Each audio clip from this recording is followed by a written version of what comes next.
Hello guys, welcome to my YouTube channel my math classes. तो आज जो हम बात करने वाले हैं हमारे पास अगला चैप्टर है जिसे हम बोलते हैं निर्धनता। देखो भाई, इससे पहले ना हमने जो भी इसके दो जो तो बाकी दो चैप्टर हैं वो कर लिए। तुम्हें जो चैप्टर ठीक ठाक लगते हैं भाई उसको अब तुम आराम से कर सकते हो। तो वन शॉट है, तुम्हें इसको चैप्टर को समझना है। पहले हमें समझना भाई निर्धनता का मतलब क्या होता है। इसको इंग्लिश में पॉवर्टी बोलते हैं और नॉर्मली बोले इसको बोलते हैं गरीबी। ठीक है, देखो भाई जो चैप्टर मेरे पास है अगर बोला जाए तो निर्धनता का मतलब है गरीबी। ठीक है, सबसे पहले मेरे पास करेगी निर्धनता से अभिप्राय जीवन के लिए न्यूनतम उपयोगी आवश्यकताओं की प्राप्ति के ना होने से। ठीक है, इसका मतलब है कि भाई जिंदा रहने के लिए जिन जिन सामान की जरूरत की आवश्यकता होती है, जब वो सामान भी नहीं होता इंसान के पास, हम उसे क्या बोलते हैं, उसे निर्धनता बोलते हैं। ठीक है, फिर निर्धनो, देखो जब भी बोलो निर्धनो इसका मतलब है गरीबो। क्या निर्धनो, देखो मैं उसमें गरीबो, क्या निर्धनों की आमदनी आमदनी इतनी कम होती है कि वे उससे अपनी सामान्य जरूरतों को भी पूरा नहीं कर सकते हैं। भाई जो निर्धन लोग होते हैं, जो गरीब लोग होते हैं, उनकी आमदनी इतनी ज्यादा कमजोर इतनी ज्यादा कम होती है कि भाई जो उनके डेली बेसिस का यूज का सामान है वो भी नहीं ले सकते। जैसे मान लो कि दूध वगैरह वो अफोर्ड नहीं कर पाते हैं। ठीक है, तो ये सारी सारी बात चलती है। मेरे पास अगला है क्या, भारत में निर्धनता। ध्यान रख चलना, भारत में हर चौथा व्यक्ति निर्धन है। ठीक, और हाँ ये जो मेरे पास ना विश्व बैंक है, वर्ल्ड बैंक इसको बोलते हैं, वर्ल्ड बैंक के हिसाब से एक मेरे पास क्या है कि एक रिकॉर्ड आया है, दुनिया में सबसे ज्यादा अधिक लोग जो गरीब है ना वो भारत के अंदर ही है। ठीक है, अब सुनो, हम कहते हैं भाई निर्धनता को दो विशिष्ट मामले हैं। सबसे पहले कहते हैं कि शहरी निर्धनता, जिसको देश के मतलब शहर के अंदर बोलते हैं। दूसरा मेरे पास है ग्रामीण निर्धनता। तो कह रहे कि शहरी क्षेत्र में निर्धन लोगों में रिक्शा चालक, मोची, फेरी वाले और निम्न मजदूर पाने वाले, श्रमिक इत्यादि आते हैं। ठीक है, देखो नॉर्मली अगर बोलते हैं ना कि शहर के अंदर किस किस को गरीब बोला जा सकता है। ठीक है, तो हम नॉर्मली बोलेंगे कि शहर के अंदर जिनको गरीब बोला जाता है ना, देखो भाई पहले मेरे पास कौन है भाई, अब पहले मेरा रिक्शा चलाने वाला, मोची, फेरी वाले और निम्न निम्न का मतलब है कम। ठीक है, कम मजदूरी पाने वाले श्रमिक, तो ये बेलदार लोग। कह रहे इनके पास भौतिक परिसंपत्ति नहीं होती है और ये अक्सर झुग्गी व मलिन बस्ती में रहते हैं। ठीक है, तो मतलब कि ना जो थोड़ी गंदी बस्ती वगैरह होती है उस जगह रहते हैं वो। फिर दूसरा मेरे पास है ग्रामीण निर्धनता। कह रहे ग्रामीण क्षेत्रों में भूमिहीन किसान, मतलब कि खेतीहर मजदूर, देखो खेतीहर मजदूर, फिर अगला करेंगे लघु एवं सीमांत किसान आदि, इनको तुम्हें याद रख के चलना है कि भाई इसमें बस का गरीबों के अंदर आते हैं। ठीक है, अब सुनो, बस इसका जो अगला है उसमें बात करते हैं कि सामाजिक वैज्ञानिक की दृष्टि में निर्धनता। भाई समाज के हिसाब से गरीब कौन कौन है। ठीक है, समाज के हिसाब से गरीब इंसान कौन कौन है। सबसे पहला मेरे पास है कह रहे कि सामान्यतः निर्धनता का संबंध आय व उपभोग के स्तर से। ठीक है, मतलब आय का मतलब है इनकम, पैसा, उपभोग का मतलब है खाने पीने, मतलब कि जो खाते हैं ना इंसान, जो पैसा खर्च करता है वो। ठीक है, अब सुनो, तो मैं ऐसा बोल दूं, मैं ऐसा बोलूं कोई इंसान है उसकी जो आय है, ठीक है, आय उसकी कम है। ठीक, और जो उसका उपभोग है, जो उसका उपभोग हमारे पास है, देखो जो उसका उपभोग है भाई, उसका उपभोग क्या ज्यादा है।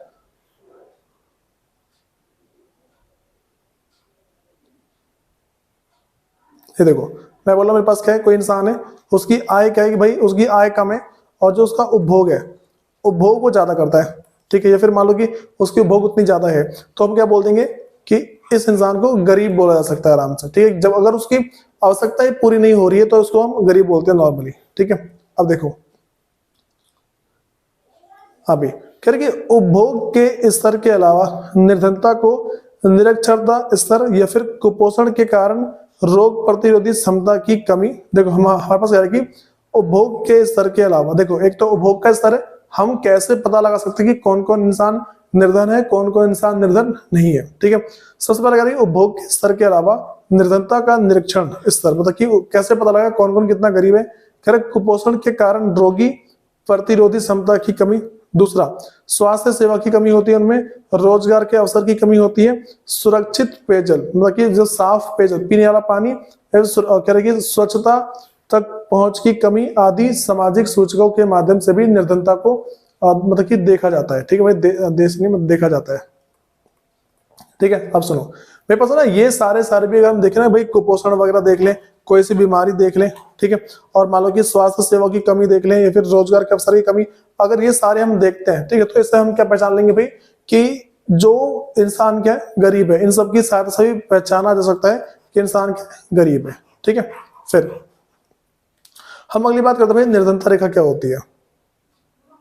देखो पहले समझो, मेरे पास निर्धनता रेखा एक ऐसी रेखा है जो कि सरकार के द्वारा या फिर मान लो आरबीआई के द्वारा तय किया था, जो वर्ल्ड बैंक है उसके द्वारा निश्चित किया था कि अगर किसी इंसान की आय, इनकम या फिर सैलरी इससे कम है तो उसे क्या हम गरीब बोलते हैं। ठीक है, फिर कह रहे कि आय अथवा उपभोग के न्यूनतम स्तर को निर्धनता रेखा कहा जाता है। मतलब कि एक स्तर बना दे कि भाई मान लो कोई सी रेखा है, अगर इसके जिनकी सैलरी मान लो कि ऐसा मैं बोलूं 10,000 पर महीने, ठीक है, जिनकी सैलरी से ऊपर है वो गरीब नहीं है, जिसकी सैलरी इस रेखा के ऊपर या रेखा से नीचे है, ठीक है, उसे क्या है, गरीब माना जाता है। हम अगली बात करते हैं कि भारत में निर्धनता रेखा का निर्धारण कैसे होता है।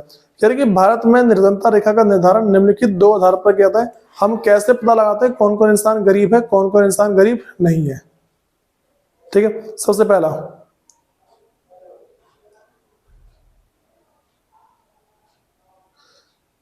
हाँ भाई, मेरे पास कह रहे कि कैलोरी आवश्यकता, भाई कैलोरी आवश्यकता मतलब कि वो दिन प्रतिदिन में कितना वो भोजन वगैरह प्राप्त कर रहा है। कह रहे ग्रामीण क्षेत्र में 2400 कैलोरी प्रति व्यक्ति प्रतिदिन तथा शहरी क्षेत्र में 2100 कैलोरी प्रति व्यक्ति प्रतिदिन। ठीक है, अगर इंसान के पास इतना भी खाना नहीं, भाई कैलोरी का मतलब है तुम कितना खाना खा रहे हो। जैसे मान लो कि तुमने दुकान जाना, कोई सा चिप्स का पैकेट खरीद के लेके आ जाना, ठीक है, उस चिप्स के पैकेट में देखना उसमें कैलोरी कितनी लिखी हुई है। ठीक है, या तो कैलोरी लिखी होगी या फिर एनर्जी लिखी होगी, दोनों में से कुछ एक लिखा हुआ, चेक कर लेना कौन सा है उसके अंदर। देखो पहले बस कैलोरी के हिसाब से, दूसरा है आय के हिसाब से। कह रहे कि देखो अगर हम आय के हिसाब से देखते हैं, हाँ भाई, कह रहे कि ग्रामीण क्षेत्र में 816 रुपए प्रति व्यक्ति प्रति महीने तथा शहरी क्षेत्र में 1000 रुपए प्रति व्यक्ति प्रति महीने। ये भाई 2011 से 12 के आंकड़े के हिसाब से। ठीक है, 2011-12 की बात चल रही है, अभी की बात भी नहीं है, बहुत पुरानी बात हो गई है। ठीक है, तो कह रहे कि ये आंकड़े सुरेश तेंदुलकर कमेटी द्वारा दिए गए थे। ठीक है, इसे बता रखा है कि शहर में अगर किसी इंसान को पर महीने अगर 1000 रुपए मिल जाते हैं तो जिंदा रहेगा। ठीक, दूसरा अगर गांव की बात करते हैं 816 रुपए। कह रहे कि इसके बाद गरीबी के आकलन के लिए सी रंगाजन के नेतृत्व में एक नाम है। ठीक है, इनका नाम याद चलना, एमसीक्यूज कह सकते हैं। ठीक है, कह रहा है कि रंगराजन के नेतृत्व में एक और कमेटी बनाई गई थी जिसने अपनी रिपोर्ट जून 2014 में, ठीक है, उसने 2014 में रिपोर्ट दी।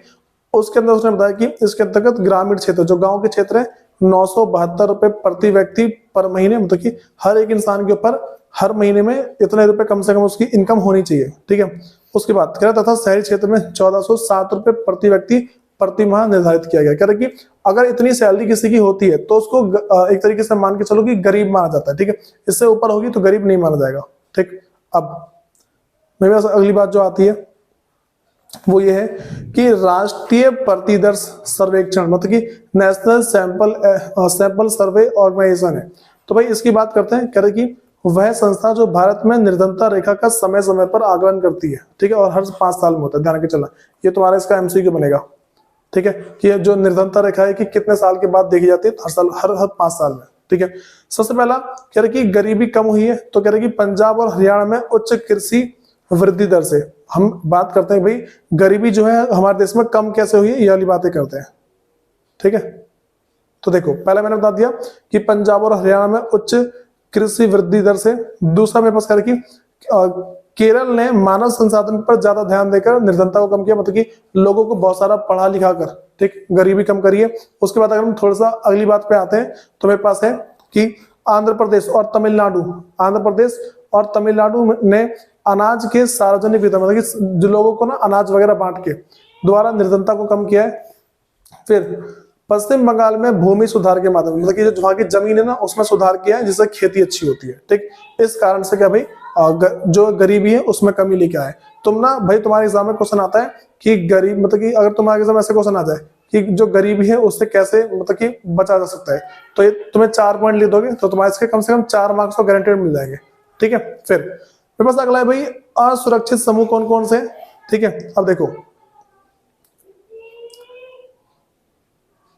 भाई मेरे पास कह रहे कि अनुसूचित जाति वो होती है जो मतलब कि जिनको देखा नहीं जाता। ठीक है, मान लो निचली जाति। कह रहे कि देखो कह रहे कि मेरे पास अनुसूचित जाति एवं अनुसूचित जनजाति, ग्रामीण श्रमिक के परिवार, फिर नगरीय अयनीय मजदूर, ठीक, फिर परिवार आदि निर्धनता के प्रति शारीरिक असुरक्षित है। देखो कौन कौन से लोग हैं, पहला अनुसूचित जाति, वो लोग जिनको किसी भी जाति के अंदर नहीं लिया था, ठीक है, जैसे SC ST OBC, ठीक है, इन सब में नहीं लिया था। फिर और मेरे पास क्या रखी, अनुसूचित जनजाति, ठीक है, ऐसे मतलब कि पूरी पूरी जनजाति, मान लो पूरे पूरा खानदान हो गया, मान लो पूरे सदस्य हो गया, ठीक।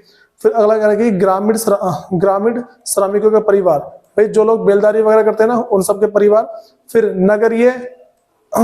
नगरीय अनियत मजदूर, मतलब कि हर नगर में जो काम करने वाले मजदूर है, इनके जो परिवार है आदि को निर्धनता के प्रति शारीरिक असुरक्षित है, मतलब कि ये सारे ऐसे लोग हैं जो मतलब कि अगर इन पर गरीबी आती ना तो इनकी कोई सहायता करता नहीं है, ठीक है। अगला अंतरराज्यीय असमानता है, बात करते हैं अंतरराज्यीय समानता क्या होती है। कह रहे कि प्रत्येक राज्य में निर्धन लोगों का अनुपात एक समान नहीं है, ठीक है। हम ये वाली बातें पढ़ रहे हैं कि भाई हर एक, देखो ऐसा होता है कि किसी दूसरे देश का जो गरीब इंसान है वो यहाँ का अमीर इंसान हो जाएगा, ऐसा होता है, ठीक। तो मेरे पास कह रहे कि प्रत्येक राज्य में निर्धन लोगों का अनुपात एक समान नहीं है। बिहार और उड़ीसा सर्वाधिक निर्धन राज्य है, ठीक है। देखो भाई क्या है कि जो बिहार हो गया और जो उड़ीसा है, ठीक है, इसको ज्यादा गरीब देश माना जाता है, ठीक। अगला मेरे पास है वैश्विक निर्धनता परिदृश्य। कह रहा विश्व बैंक की परिभाषा के अनुसार प्रतिदिन $1 से कम पर जीवन निर्वाह, ठीक है। मेरे पास कह रही कि वैश्विक निर्धनता परिदृश्य का मतलब है कि एक इंसान जो ना $1 से कम में एक दिन जिंदा रहता है, मतलब $1 मान लो 80 रुपए, एक दिन के 80 रुपए, ठीक है। अगर इंसान के एक दिन में अगर वो 80 रुपए से कम भी खर्च करता है तो आराम से जिंदा रह सकता है। मेरे पास ना ये तुम्हारा इंपॉर्टेंट क्वेश्चन बन जाएगा कि निर्धनता के कारण क्या क्या है, ठीक है। इसको भाई इंपॉर्टेंट मार्क कर लो कि तुम्हारे पास निर्धनता के क्या कारण है। सबसे पहला मेरे पास है, कह रहे कि ब्रिटिश औपनिवेशिक शासन के दौरान आर्थिक विकास का निम्न स्तर। भाई जब हमारे देश में ब्रिटिश सरकार थी, ठीक है, जब हमारे देश के अंदर ब्रिटिश सरकार थी उस टाइम क्या है कि हमारे देश में बहुत ही ज्यादा यहाँ पे क्या है कि गरीब लोगों पर फोकस किया नहीं गया था। तो ये कह रहे कि ब्रिटिश औपनिवेशिक शासन के दौरान आर्थिक विकास का निम्न स्तर, उस टाइम लोगों की आय बढ़ाने पे फोकस नहीं किया जाता था। जो ब्रिटेन के लोग थे वो सारे के सारे सिर्फ अपनी जेब भरने में लगे हुए थे, ठीक है। फिर उच्च जनसंख्या वृद्धि, भाई जनसंख्या में इतनी ज्यादा वृद्धि हो रही है कि जो उपलब्ध संसाधन है वो कम पड़ जा रहा है, लोगों के लिए नौकरी कम पड़ रही है। नौकरी कम पड़ेगी तो भाई लोग बेरोजगार रहेंगे, और बेरोजगार रहेंगे तो उससे साफ पता लग रहा है भाई देश में गरीबी आएगी जरूर, ठीक है। फिर अगला है कह रहा है कि भूमि और अन्य संसाधनों का असमान वितरण। इसका मतलब है कि अमीर लोगों के पास ज्यादा संसाधन है और गरीब लोगों के पास कम है। जिससे मान लो हमारे देश के ना सिर्फ 2% लोगों के पास इतना पैसा है कि वो 98% लोगों के पास भी नहीं है, ठीक है। मान लो कि अंबानी हो गया, अडानी हो गया, इनके पास इतना पैसा है कि भाई पूरे देश से ज्यादा पैसा है। पूरे देश की जनता के पास जितना पैसा नहीं ना उससे ज्यादा इन सब के पास पैसा होता है, ठीक है। मेरे पास अगला है सामाजिक और सांस्कृतिक कारण, ठीक। कुछ सामाजिक कारण भी है जिसके कारण से हमारे देश में क्या है कि गरीबी बहुत ज्यादा बढ़ गई है, और कुछ मेरे पास सांस्कृतिक कारण है, ठीक है। मतलब कि सांस्कृतिक कारण का मतलब है पीछे से चलती हुई आ रही कुछ परंपराएं, वो चीज, ठीक है। जैसे मान लो आज किसी इंसान से बोल दिया जाए कि भाई तेरे को चिकन की दुकान पे हम काम लगवाए, तेरे को महीने के 60,000 रुपए देंगे, ठीक है, वो मना कर देगा, बोलेगा नहीं भाई ये मेरी संस्कृति के खिलाफ है। तो इस तरीके से और भी बहुत सारी चीजें होती हैं, ठीक है। मेरे पास भाई अगला है कि निर्धनता निरोधी उपाय, मतलब कि निर्धनता से बचने के उपाय क्या है। कह निर्धनता उन्मूलन भारत की विकास रणनीति का एक प्रमुख उद्देश्य रहा है, ठीक है। भाई जो गरीबी है ना वो सबसे मतलब गरीबी दूर करना हमारे भारत देश का सबसे बड़ा उद्देश्य रहा है। कि सरकार की वर्तमान निर्धनता विरोधी राजनीति मोटे तौर पर 2 कारकों पर निर्भर करती है। पहला आर्थिक समृद्धि प्रोत्साहन, दूसरे मेरे पास है लक्षित निर्धनता निरोधी कार्यक्रम। ये 2 है मेरे पास, ठीक है। भाई तुम्हें करना कुछ नहीं है, इन 2 को बस ना तुम्हें याद रख के चलना है कि मेरे पास 2 में क्या क्या चीजें आती है। सबसे पहला कि आर्थिक समृद्धि, मतलब जो भी देश के लोग हैं, ठीक, उन सबके पास ना उनकी प्रतिदिन की आय बढ़ जाए, ठीक है। जो हर दिन की उनकी जो दिहाड़ी होती है ना वो बढ़ जाए। दूसरा है लक्षित निर्धनता निरोधी कार्यक्रम, ठीक है। ऐसा कार्यक्रम है जिसमें कहीं भाई कुछ ना लक्षित निर्धनता है, मतलब कि एक जने को चुन लिया है, मतलब कुछ लोगों को चुन लिया है, अब इन लोगों को ना थोड़ा सा प्रोत्साहन देना। जैसे मान के चलो कि जिन लोगों का राशन कार्ड बना ना उनको आर्थिक सहायता दी जाती है, ठीक है। इस तरीके से हम इसके अंदर बात करते हैं। पहला हाँ भाई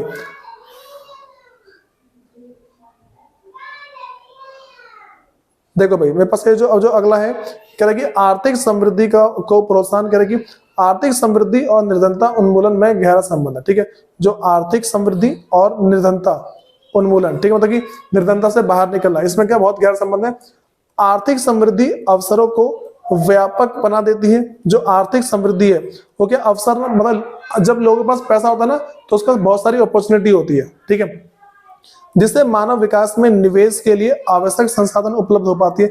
और इससे क्या होता है, देखो भाई, जब लोगों के पास ना बहुत सारा पैसा होता है तो वो सारे के सारे पैसे से क्या है कि वो जो बिजनेस करना चाहे आसानी से बिजनेस करता है, कह रहे हैं। लेकिन ऐसा संभव है आर्थिक समृद्धि से निर्धन लोग प्रत्यक्ष लाभ नहीं उठा पाए, ठीक है, इसलिए लक्षित निर्धारित निरोधी कार्यक्रम की आवश्यकता होती है। देखो भाई, इसमें यह बता रखा है कि ये जो पहला कार्यक्रम चला है आर्थिक समृद्धि प्रोत्साहन, ये जब चला था ना तो लोगों को इनका ज्यादा फायदा हो नहीं रहा था, इसीलिए इसके बदले क्या है, लक्षित निर्धनता निरोधी कार्यक्रम, इसका मतलब इसको चलाया। देखो अब भाई इसमें क्या हुआ था, सबसे पहले मेरे पास है महात्मा गांधी राष्ट्रीय ग्रामीण और रोजगार गारंटी अधिनियम, ठीक है, इसको मनरेगा बोलते हैं, ठीक है, याद रखे चलना कि इनने गरीबी दूर करने के लिए कुछ कुछ कार्यक्रम चलाए। दूसरा मेरे पास है प्रधानमंत्री रोजगार योजना, ये भी चलाई गई है। अगले पास है स्वर्ण जयंती ग्राम व स्वयं रोजगार योजना। भाई देखो ये सारे सारे ना ऐसे प्रोग्राम है जो कि चलाए गए हैं। और क्यों चलाए गए हैं, ताकि जो देश है उसके अंदर ना आसानी से कोई जो भी रोजगार वगैरह लोगों को प्राप्त हो जाए, जिससे गरीबी क्या है कम हो जाए, ठीक। अगला मेरे पास है प्रधानमंत्री गृहोदय योजना, ठीक है, ये मेरे पास है। अगला मेरे पास है अंत्योदय अन्न योजना, ठीक है, इसमें अन्न वगैरह बांट के गरीब लोगों की सहायता की जाती है, कह रहे कि इसीलिए इन दोनों रणनीति को पूरक भी माना जाता है। पूरक का मतलब है एक के बदले दूसरे का आराम से प्रयोग किया जा सकता है, ठीक है। अब भाई जो अगला है, देखो भाई हम इसकी बात करते हैं कि महात्मा गांधी राष्ट्रीय ग्रामीण रोजगार अधिनियम 2005 है। ये कह रहा है कि इसका उद्देश्य ग्रामीण क्षेत्रों में आजीविका सुरक्षित कराना, मतलब कि जो गांव के जो इलाके हैं, गांव के इलाके में क्या है इनको ज्यादा रोजगार प्राप्त करना, ठीक है। अगला पास है साल में कम से कम 100 दिन के रोजगार की गारंटी। भाई पूरे साल में ना हर एक स्थान को कम से कम ना 100 दिन की तो रोजगार देंगे। जैसे मान लो टोटल मेरे पास 365 दिन है, 365 में से 100 दिन की तो गारंटी दे रखी है कि हम तुम्हें इतना तो रोजगार देंगे जिससे तुम्हारा पूरे का साल कट जाए, ठीक। तो भाई मान लो 3 महीने कुछ दिन, ठीक है। फिर अगला 1/3 रोजगार महिलाओं के लिए सुरक्षित है। और जो 1/3 रोजगार ना महिलाओं के लिए, कि महिला अगर काम करना चाहती है आके कर सकती है। उसके बाद मेरे पास अगला है आवेदक को 15 दिन के अंदर अगर रोजगार उपलब्ध नहीं कराता तो वह बेरोजगारी भत्ते का हकदार होगा। भाई बेरोजगारी भत्ते का मतलब है सरकार के द्वारा दिए जाने वाला एक पैसा है, ठीक है, एक मनी है, ठीक, कि जो लोग बेरोजगार है ना उनको ये पैसा दिया जाएगा, ठीक है। फिर करेंगे न्यूनतम मजदूरी अधिनियम के अंतर्गत मजदूरी का प्रावधान। जैसे मान लो कि किसी की दिहाड़ी 600 रुपए, ठीक है, पर दिन की, अगर उसको उसकी दिहाड़ी से कम मिल रहा है, ठीक, तो इससे क्या होगा भाई कि आराम से ना वो क्या है कि नॉर्मली अगर वो इस पे क्लेम करता है, ठीक है, इस चीज के लिए कोर्ट में आता है तो उसको जो जितनी उसकी मजदूरी दिहाड़ी है उसको उतने आराम से मिल जाती है, ठीक है। भाई मेरे पास तो दूसरा है, दूसरे की बात करते हैं, प्रधानमंत्री वाला है, ठीक है। देखो मेरे पास अगला है प्रधानमंत्री रोजगार योजना। भाई इसके अंदर क्या है, सबसे पहले भाई 1993 में प्रारंभ हुआ था। इसमें कह रहे कि उद्देश्य क्या है इसका, उद्देश्य ग्रामीण मतलब कि गांव के और छोटे शहरों में शिक्षित बेरोजगार युवाओं के लिए स्वरोजगार के अवसर का सृजन। मतलब कि जो गांव में जो बेरोजगार लोग हैं, जो पढ़े लिखे बेरोजगार लोग हैं ना, उनके लिए खुद ब खुद एक काम खोल लो, इस चीज के लिए था। दूसरा मेरे पास है, अच्छा ये ना तुमने सुना होगा, मतलब कि आत्मनिर्भर बनो, इसको बोलते हैं स्वरोजगार, मतलब खुद को नौकरी देना। अगला पास है लघु व्यवसाय तथा उद्योग स्थापित करने में सहायता करना। और इसके अंदर क्या था, छोटे छोटे बिजनेस अगर तुम चालू करना चाहते हो तो सरकार से पैसा ले सकते हो। फिर कह रहे कि ग्रामीण रोजगार सृजन कार्यक्रम 1995, इसका उद्देश्य ग्रामीण क्षेत्र व छोटे शहरों में स्वरोजगार के अवसर सृजित करना। मतलब कि तुम चाहो तो कोई सा भी छोटा सा काम खुद अपने लिए खोल लो, ठीक है। फिर मेरे पास अगला है वह कि स्वर्ण जयंती गृहोदय योजना 1999 की है। भाई इसके ध्यान रख देना, एमसीक्यू बहुत बनते हैं इसके, कि कौन सा कब चालू हुआ, कौन सा कब बंद हुआ, ये सारे। कह रहे कि इस कार्यक्रम का उद्देश्य सहायता प्राप्त निर्धन परिवारों को स्व सहायता समूह से संगठित कर बैंक ऋण, मतलब अच्छा इसका बैंक ऋण का मतलब बैंक लोन, ठीक है, इसका मतलब बैंक का लोन। देखो कह रहे कि स्वर्ण जयंती गृहोदय योजना 1999, कह रहे इस कार्यक्रम का उद्देश्य सहायता प्राप्त निर्धन परिवार को, भाई जिन गरीब परिवार को सहायता प्राप्त हो चुकी है, तो ये कह रहे कि सहायता प्राप्त निर्धन परिवार को स्वयं सहायता समूह से संगठित कर बैंक ऋण और सरकारी सहयोगी के संयोजन द्वारा निर्धनता रेखा से ऊपर लाना है। ठीक है, ये मेरे पास ऐसा प्रोग्राम था जिसके अंदर जो गरीब लोग हैं, जो गरीब रेखा से नीचे है, उसको गरीब रेखा के ऊपर लेके आया था। ठीक, फिर मेरे पास जो इसका अगला है वो है प्रधानमंत्री गृह मध्य योजना 2000। ठीक है, करिए इसके अंतर्गत प्राथमिक स्वास्थ्य, प्राथमिक शिक्षा, ग्रामीण आश्रय और ग्रामीण पेयजल मतलब कि ना पीने वाला पानी, और ग्रामीण विद्युतीकरण मतलब कि बिजली वगैरह जैसे मूल सुविधाओं के लिए राज्य को अतिरिक्त केंद्रीय सहायता प्रदान की जाती है। ठीक है, मतलब कि जितने भी राज्य वगैरह हैं उन सबको ना ज्यादा पैसा दिया जाता है, ताकि जो तुम्हारे देश के लोग हैं, जो तुम्हारे राज्य के लोग हैं, उनको तुम बिजली पानी ये सब फ्री में दे पाओ। ठीक, जैसे भाई तुमने केजरीवाल के बारे में सुना होगा, वो पानी और बिजली क्या है मतलब वैसे फ्री दे रहा है तुम्हारे, और जो लोग रेंट पे रहते हैं ना उनसे भले वो सब चार्ज कर लेते हैं, जो मकान मालिक होते हैं ना वो उनसे चार्ज कर लेते हैं, लेकिन जो हमारे पास क्या है कि जितने भी निर्धन लोग हैं, जितने भी जो गरीब लोग वगैरह हैं, उन सबको केजरीवाल ने जैसे मान लो कि फ्री पानी दे रखा है और एक हद तक फ्री बिजली भी दी थी, अब उसको बंद कर दिया गया है। ठीक है, तो हम अगली बात करते हैं कि निर्धनता से संबंधित अन्य कारण। भाई ऐसे कौन कौन से कारण है जिसके कारण से निर्धनता उत्पन्न होती है? सबसे पहले मेरे पास है भूमिहीनता। भाई लोगों के पास खेती करने के लिए जमीन नहीं है, और अच्छा ये जो बोल रहा हूँ इसके आगे लिखना है तुम्हें, भूमिहीनता। ठीक है, इसके आगे लिखना है कि लोगों के पास खेती करने के लिए जमीन नहीं है, जिस कारण से वो दिन प्रतिदिन अधिक से अधिक गरीब होते जा रहे हैं। मेरे पास अगला है परिवार का आकार। भाई लोगों का परिवार का आकार इतना ज्यादा बड़ा है ना कि वो अपने आय से अपने पूरे परिवार को खिला पिला नहीं सकते। अगला है खराब स्वास्थ्य, जो बोलते हैं कुपोषण।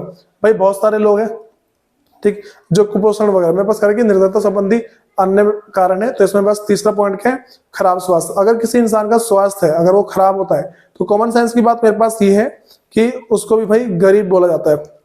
अगला मेरे पास है असहायता। असहायता का मतलब है जितने भी लोग हैं ना भाई वो सारे के सारे इस स्थिति में है कि इनकी कोई सहायता नहीं करने वाला है, और अगर कोई इनकी सहायता नहीं करता है किसी भी काम में तो अपने आप गरीब हो जाते हैं। फिर बेरोजगारी। भाई बेरोजगारी सबसे बड़ा कारण है जिसके कारण से लोग क्या गरीब होते हैं। ठीक, अगर किसी व्यक्ति के पास रोजगार है ठीक तो वो कुछ दिन के बाद गरीबी रेखा से ऊपर जाएगा, लेकिन उसके पास अगर रोजगार नहीं है तो वो गरीब का गरीब रहेगा। मेरे पास अगला है निरक्षरता। इसको एक तरह से बोल सकते हैं जो जो लोग अनपढ़ हैं ठीक है उनके हिसाब से। तो अगर वहां पे देखो जो भी लोग हैं ना अगर वो पढ़े लिखे नहीं है तो वो एक टाइम को गरीब होते जरूर है। फिर अगला मेरे पास है बाल श्रम। ठीक है, जो छोटे बच्चे जो होते हैं ठीक है, जो 18 साल से वैसे कम बोला जाता है, 18 साल से फिर जो मान लो 12 साल से कम के जितने 12 साल के आसपास के जो बच्चे होते हैं इन सब से जो नौकरी करवाते हैं ठीक, इनसे क्या होता है कि जो समाज में जो लोग पढ़ने लिखने वाले हैं ठीक वो शायद सारे भी क्या है कि कोई नौकरी वगैरह कर नहीं पाते हैं। ठीक है, तो भाई ध्यान रखिए चलना ये सारे मेरे वो कारण है जिस कारण से एक जो देश है वो गरीब दिन पे दिन क्या है गरीब होता जाता है। तो मैं इस चैप्टर को थोड़ा अच्छे से पढ़ लेना है, वरना भाई तुम्हें थोड़ी दिक्कत आएगी। और जो उसका पिछला चैप्टर है उसके सारे के सारे जो भी तुम्हारे नोट्स हैं उसे तुम्हें बनाने हैं, और इस चैप्टर को करने से पहले तुम्हें इसकी जो वीडियो जो तुम्हारी एनसीईआरटी की बुक है उसको पढ़ लेना, बहुत फायदे में रहोगे। वरना नोट्स देखने के बाद ना जब तुम इसके एनसीईआरटी की वीडियो पढ़ोगे मैं गारंटी दे रहा हूँ अच्छा खासा तुम्हें समझ में आ जाएगा। तुम्हें करना कुछ नहीं है, पहले जो तुम्हारे पास एनसीईआरटी है ठीक है पहले तुम्हें अपनी एनसीईआरटी को कवर करना है, उसके बाद तुम्हें ये वीडियो देखनी है। ठीक है, वीडियो देखने के बाद फिर तुम्हें करना है जो इसके नोट्स बनते हैं इस नोट्स को बनाओ। ठीक है, जब तुम्हारे नोट्स बन जाएंगे फिर क्या करना है दोबारा से एनसीईआरटी पढ़नी है। ठीक, फिर जब ये हो जाएगा फिर तुम्हें लास्ट में करना है जो मैं इंपॉर्टेंट क्वेश्चन है ठीक है, जो तुम्हारे इंपॉर्टेंट क्वेश्चन है ये सारे के सारे कवर कर लेना। ठीक है, और फिर तुम्हें भाई याद करने नोट्स वगैरह, नोट्स याद करने और जो इंपॉर्टेंट क्वेश्चन है ये सारे याद करने। एनसीईआरटी तुम्हें कम से कम ना भाई ये मान लो 10 से 12 बार पढ़ लेनी है एग्जाम आने से पहले बहुत फायदे में रहोगे ताकि तुम आंसर बना के लिख पाओ। ठीक है, धन्यवाद।